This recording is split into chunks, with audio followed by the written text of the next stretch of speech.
ಎಣ್ಣೆಯನ್ನು ದೇಹಕ್ಕೆ ಹಚ್ಚಿ ಸ್ನಾನವನ್ನು ಮಾಡೋದು. ಎಲ್ರಿಗೂ ಗೊತ್ತಿದೆ, ಯಾವುದೋ ಹಬ್ಬಗಳ ಸಮಯದಲ್ಲಿ ಮಾಡ್ತೇವೆ ಸಾಂಕೇತಿಕವಾಗಿ.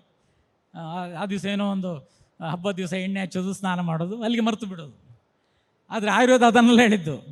ಈ ಅಭ್ಯಂಗ ಅಂತ ಹೇಳಿದರೆ ದಿನನಿತ್ಯ ಮಾಡಬೇಕಾದ್ದು ಅಂತ ಹೇಳಿದೆ, ಪ್ರತಿನಿತ್ಯ ಮಾಡಬೇಕಾದ್ದು, ದಿನಚರಿಯೆ ಭಾಗವಾಗಿ ಹೇಳಿದ್ದು ಅದನ್ನು. ಅಭ್ಯಂಗ ಮಾಚರೇತ್ ನಿತ್ಯಂ ಸಜರಾಶ್ರಮ ವಾತಃ ಅಂತ.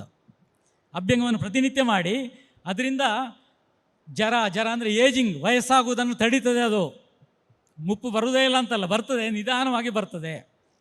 ಜರ ಶ್ರಮ, ಸುಸ್ತಾಗುವುದನ್ನು ಕಡಿಮೆ ಮಾಡ್ತದೆ. ನೀವು ಯಾವುದೋ ರಿಸಾರ್ಟ್ಗಳಿಗೆಲ್ಲ ಹೋದರೆ ಆಯಿಲ್ ಮಸಾಜ್ ಇರ್ತದೆ ಅಲ್ಲಿ. ಅದು ಯಾವುದೋ ಅಮೇರಿಕದ್ದಿರ್ಬೋದು, ಸೌತ್ ಆಫ್ರಿಕದ್ದಿರ್ಬೋದು, ಅಲ್ಲೇ ಹೋದರೂ ಜಗತ್ತಿನಲ್ಲಿ ಆಯಿಲ್ ಮಸಾಜ್ ಇರ್ತದೆ. ಅದು ನಿಮಗೆ ದೇಹವನ್ನು, ಸುಸ್ತನ್ನು ಕಡಿಮೆ ಮಾಡ್ತದೆ. ಅದಕ್ಕೆ ಬೇಕಾಗಿ ಅವರು ಇಟ್ಕೊಂಡಿರೋದು.